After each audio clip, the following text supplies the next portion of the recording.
m'appelle Tutara Panyatha. Je m'appelle Hanpon Chawrakunchon. Je m'appelle Patara Panmunke. Nous sommes élèves à l'école du Parawitialai. Aujourd'hui, nous allons vous présenter la réadaptation d'une fable de Jean de La Fontaine, intitulée Le trésor et les deux hommes. Il était une fois un pauvre homme nommé Mathieu. C'était un agriculteur qui élevait des vaches. Mathieu avait un ami qui s'appelait Jean. Jean était un homme riche. Il insultait toujours Mathieu. Un jour, de maladie, les vaches de Mathieu souffraient.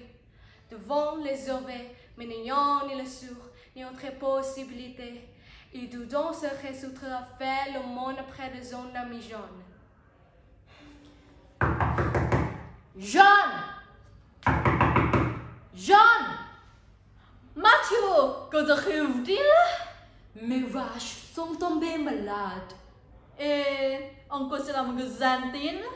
Mes vaches sont mourantes et j'en appelle à ta générosité. Aurais-tu la bonté de me donner le montant nécessaire à leur survie? Qu'elles sont jeunes. Je t'en prie, cette fois seulement, aide-moi. Pour la vie de tes vaches, tu mérites du vable. Et car on t'a mémoire qu'un service rendu par un homme, de ma tour et d'une immense valeur. Merci beaucoup. Je n'oublierai jamais cette gentillesse. Plusieurs jours passèrent et les vaches commençaient à perdre, signe de leur vitalité restaurée. Les journées étant heureuses, le destin en décida autrement, et la vie de Mathieu se compliqua.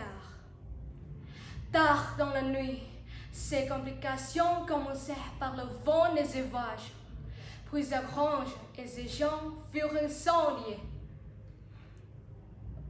Oh, mes vaches! Mon champ? Comment est-ce possible?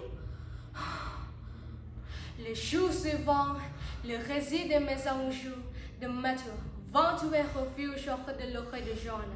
Ce dernier alla courir directement chez Mathieu.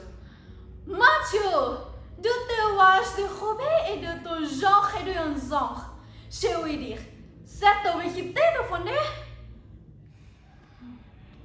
Vos ressources financières disparues, par quelle magie verrez-vous votre tête mon écart?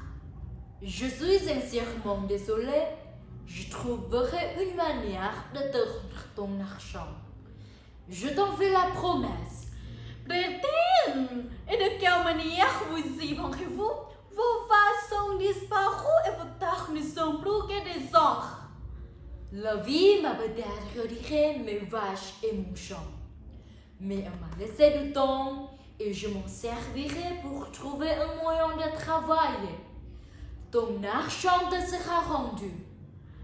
Une personne d'un principe est vraiment du temps. Ta propriété, ta personne. Cafard.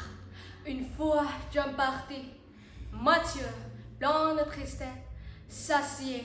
Après un moment de réflexion, se dit: Que de malheur dans une société où il suffit d'être riche pour goûter au plaisir de la vie. Hélas, sans argent, sans bien, ma vie est d'une telle fadeur. Cette pensée déchirée, une corde foudre, au goût de mettre la solution à ses problèmes. Et l'entrepôt, le lieu idéal plus riche à sa destinée. Pourquoi chaque jour est-il un tel désastre? Pourquoi chaque étoile qui fait ma vie se révèle-t-elle être finalement empoisonnée? La pendaison de Mathieu fut presque accomplie quand le mur en décomposition se mira à tomber et à révéler des trésors sans accent. Impossible! À qui donc appartient ce lieu? D'où tout cet argent vient-il? Serait-ce Dieu qui aurait fini par m'envoyer une bonne étoile? Sans en oublier un sou, Mathieu récupéra tous les trésors est sorti de l'entrepôt, laissant derrière lui le corps qui devait clore la destinée. Ma joie, ma bonne étoile, la la la la. Peu après le départ de Mathieu, son vent jaune, pour qui le moment de récupérer ses trésors, soigneusement conservés, était arrivé. À peine entré dans l'entrepôt, les murs effondrés saisirent le regard de John, qui vacilla, mais qui réussit à rester debout. Oh! Quelle horreur! Mon trésor, il a disparu. Comment est-ce possible? Et de quelle manière puis-je vivre maintenant? Mes trésors, mon argent, c'est ma vie qui s'en va.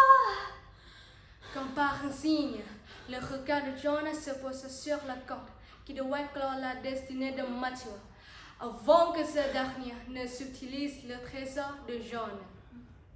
Ce qui faisait ma vie s'étaler, il m'est désormais impossible de continuer pour longtemps. Adieu.